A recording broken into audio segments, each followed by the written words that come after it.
eles estão pensando que tem no mínimo imparcialidade do magistrado que preside o feito, visto que o mesmo não atenta aos argumentos da Igreja Assembleia de Deus, nem os recebe desde setembro de 2009, desconsiderando inclusive ser a mesma proprietária do terreno que constrói o seu templo, onde constrói.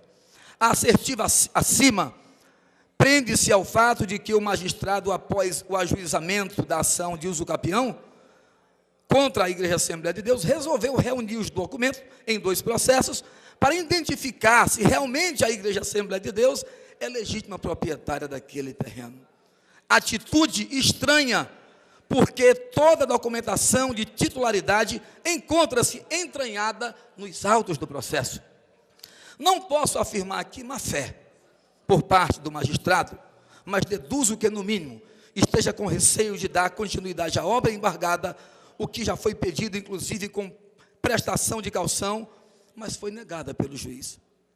A presunção do receio prende-se ao fato de que os católicos, proporcionalmente, são em número maior do que os evangélicos naquela comunidade. Mas eu gostaria e faria uma pergunta a cada um que aqui está, a cada deputado e a cada pessoa que me escuta pela TV Assembleia, e ao magistrado também eu faria uma pergunta: ainda estamos no Brasil colônia? Ou ainda estamos e não saímos do Brasil império? A liberdade religiosa é lei desde 1891. Já é muita conquista termos a liberdade religiosa no Brasil. No entanto, na prática, o preconceito ainda sobrevive em corações de pessoas intolerantes, que esquecem que neste território chamado Brasil, era crime não ser católico, e que isso acabou com a proclamação da República. A liberdade religiosa é um tema muito importante. Remontando a história, detectamos que o artigo 5º da Constituição Imperial do Brasil dizia que a religião católica apostólica romana era a religião do império, e que todas as outras religiões eram permitidas com seus cultos domésticos ou particulares em casas, para isso destinadas, sem manifestação exterior aos templos. Dizia-se mais o artigo 5º, artigo 95, da referida Constituição Imperial: todos os que podem ser eleitores são hábeis para ser nomeado, excetuam-se os que não professam a religião do Estado.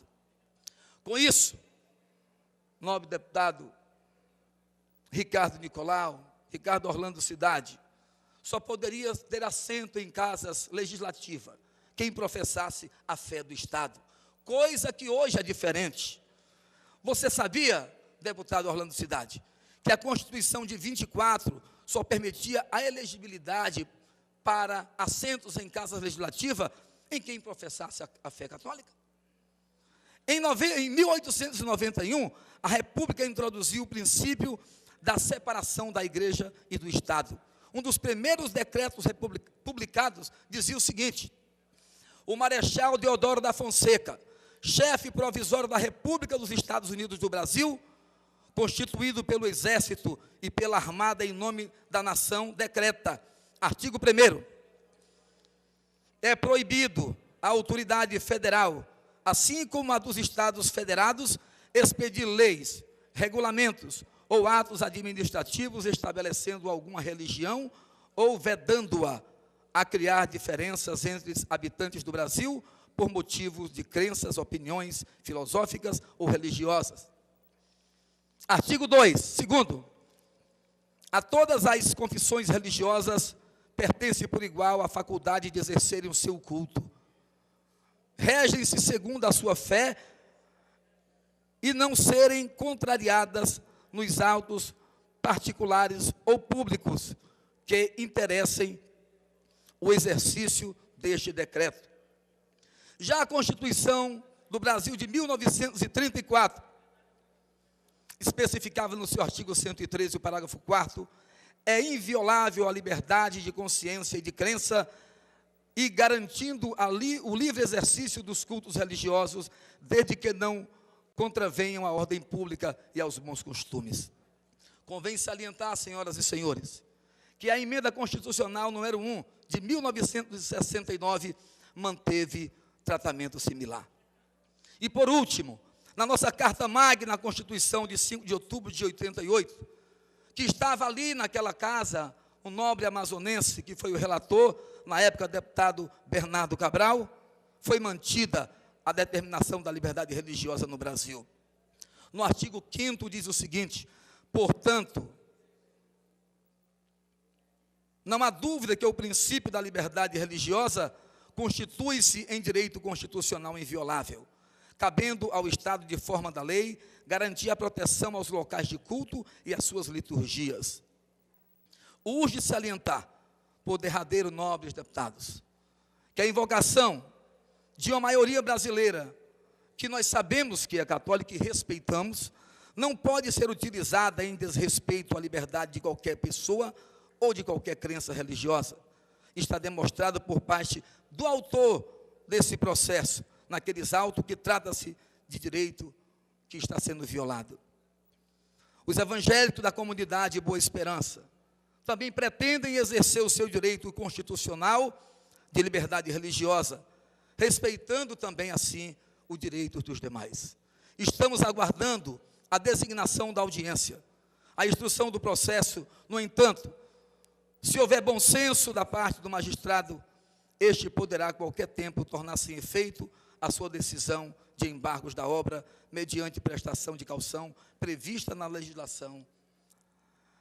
Os evangélicos da comunidade Boa Esperança, que são poucos, mas lá também tem pouca gente, representamos ali 30%, só querem ver sua igreja construída e as famílias serem abençoadas. E a Constituição não pode ser rasgada naquela comunidade. Exposta essa matéria, senhoras e senhores, com o máximo de informações que eu pude levantar, porque eu conheço esta comunidade. Já fui lá na comunidade de Castanhal e também na comunidade Boa Esperança. A pergunta que eu faço às senhoras e aos senhores é a seguinte: em pleno século XXI, onde as informações transbordam e o mais simples cidadão tem acesso a todas elas, o que passa pela cabeça de um magistrado ao ignorar os direitos constitucionais de uma instituição centenária como a Igreja Assembleia de Deus, que agora em junho completa 100 anos no Brasil? Apelo ao bom senso de todos que estão neste caso e que representam e que repassem aos seus amigos e que tenham bom senso, que neste caso repensem suas atitudes e deixe a igreja cumprir a sua missão dentro dos seus direitos. Não queremos uma guerra religiosa, nós queremos o cumprimento do direito da Constituição brasileira. Será uma nódoa no estado do Amazonas e na cidade de Urucará, se tal arbitrariedade for mantida. Por isso, tenho a intenção de lutar, usando todos os direitos legais, para corrigir tal abuso, porque, como iniciei falando, todos os deputados dessa casa juraram respeitar a Constituição Federal e a do Estado. Tenho dito, senhor presidente. Muito obrigado.